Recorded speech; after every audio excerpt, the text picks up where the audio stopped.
Insiden penembakan yang menimpa Donald Trump membuat kehebohan di kalangan masyarakat negeri Paman Sam. Beruntung, sosok Presiden AS ke-45 yang kembali mencalonkan diri itu masih bisa selamat. Bahkan Trump sendiri pada Minggu 14 Juli 2024 sempat tidak percaya dirinya masih hidup. Trump sampai menggambarkan insiden penembakan yang dialaminya kala itu sebagai sebuah mukjizat. Sebab kalau saja ia tidak memiringkan kepalanya ke kanan untuk membaca grafik, mungkin peluru yang ditembakkan sudah bersarang di kepalanya. Nah, kalau seandainya Trump tewas dalam kejadian itu, apa yang akan terjadi dengan pemilihan Presiden Amerika Serikat?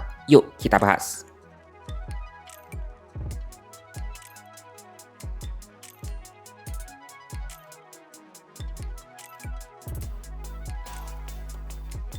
Dilansir dari Economic Times dan The Guardian, ada beberapa skenario yang bisa terjadi kalau calon Presiden Amerika Serikat meninggal dunia atau mengundurkan diri sebelum terpilih. Tapi ini sangat bergantung dalam fase pemilihan apa kejadian itu berlangsung. Mari kita pahami dulu bagaimana sistem pemilihan presiden di Amerika Serikat. Soalnya sistem pilpres di negeri Paman Sam ini cukup rumit karena prosesnya panjang dan berliku. Kira-kira 6 hingga 9 bulan sebelum pemilihan presiden, tiap negara bagian mengadakan pemilihan pendahuluan atau kaukus. Apa bedanya? Pemilihan pendahuluan artinya para delegasi memilih kandidat presiden secara anonim dan rahasia. Sementara kaukus adalah pertemuan yang dijalankan oleh partai politik di tingkat kabupaten, distrik, atau distrik pemilihan. Nantinya tokoh yang paling populer akan berpotensi dicalonkan oleh partai masing-masing, baik Partai Republik atau Demokrat, menjadi calon presiden. Namun mereka sebenarnya belum benar-benar resmi menjadi capres, karena sosok ini baru secara resmi dipilih menjadi capres lewat konvensi partai.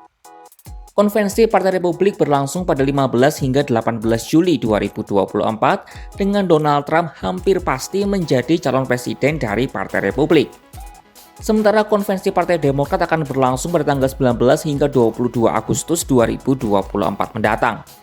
Kalau Trump atau Biden mengundurkan diri sebelum dicalonkan secara resmi, partai harus menetapkan calon pengganti dalam konvensi itu.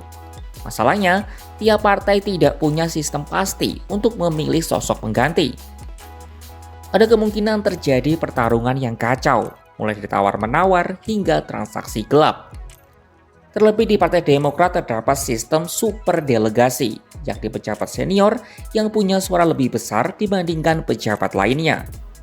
Lalu bukankah tiap presiden sudah memilih wakilnya? Joe Biden memilih Kamala Harris, sementara Donald Trump memilih senator dari Ohio J.D. Vance. Lalu kenapa tidak mereka saja yang maju menggantikan Biden atau Trump? Simpelnya, karena aturannya memang tidak mengatur seperti itu. Namun karena para delegasi cenderung merupakan orang-orang yang punya loyalitas terhadap kandidat atau partai, maka calon wakil presiden bakal punya posisi kuat.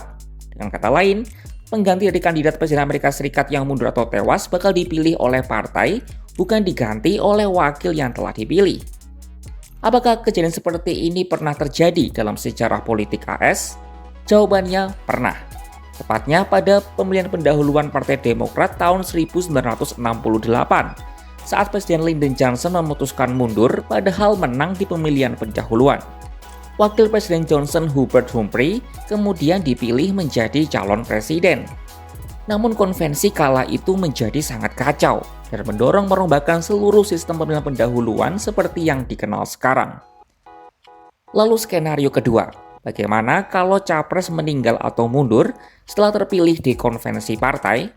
Dalam konteks ini, Partai Republik dan Demokrat punya mekanisme yang berbeda. Kalau di Partai Demokrat, ketua partai punya kewenangan untuk mencari cara mengisi kekosongan setelah berkonsultasi dengan gubernur Demokrat dan pemimpin Kongres.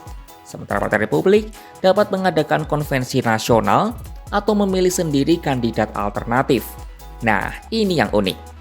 Kalau pengajuan nama ini baru selesai ketika surat suara sudah diedarkan, maka nama yang tertulis di surat suara dianggap mewakili calon lain. Misal nih, Senator New Jersey Cory Booker maju menggantikan Joe Biden.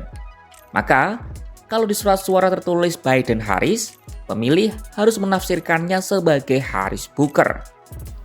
Selanjutnya kita masuk ke masa pemilihan. Sebelumnya perlu diketahui, Amerika Serikat tidak menggunakan cara pemilihan yang sama dengan Indonesia.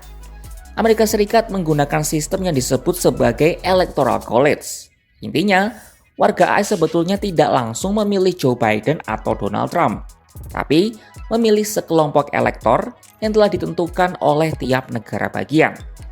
Jumlah elektor ini berbeda-beda di tiap negara bagian, tergantung dari seberapa banyak jumlah penduduknya. Makin banyak penduduk, maka makin banyak pula elektornya. Sistemnya winner takes all.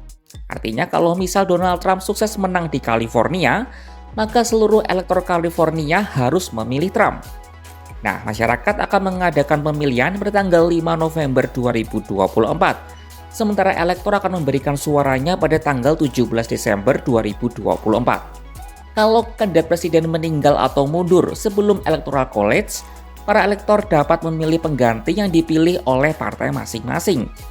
Sementara jika setelah Electoral College tapi sebelum pelantikan, wakil presiden terpilih yang akan menggantikan menjadi presiden. Adapun skenario yang sama terjadi ketika presiden terpilih sudah dilantik. Sahabat Kompas.com, itu tadi berbagai skenario yang mungkin terjadi jika Presiden Amerika Serikat meninggal atau mundur sebelum terpilih. Lumayan rumit ya ternyata. Kalau kalian ada saran cara yang lebih simpel, coba tulis di kolom komentar ya.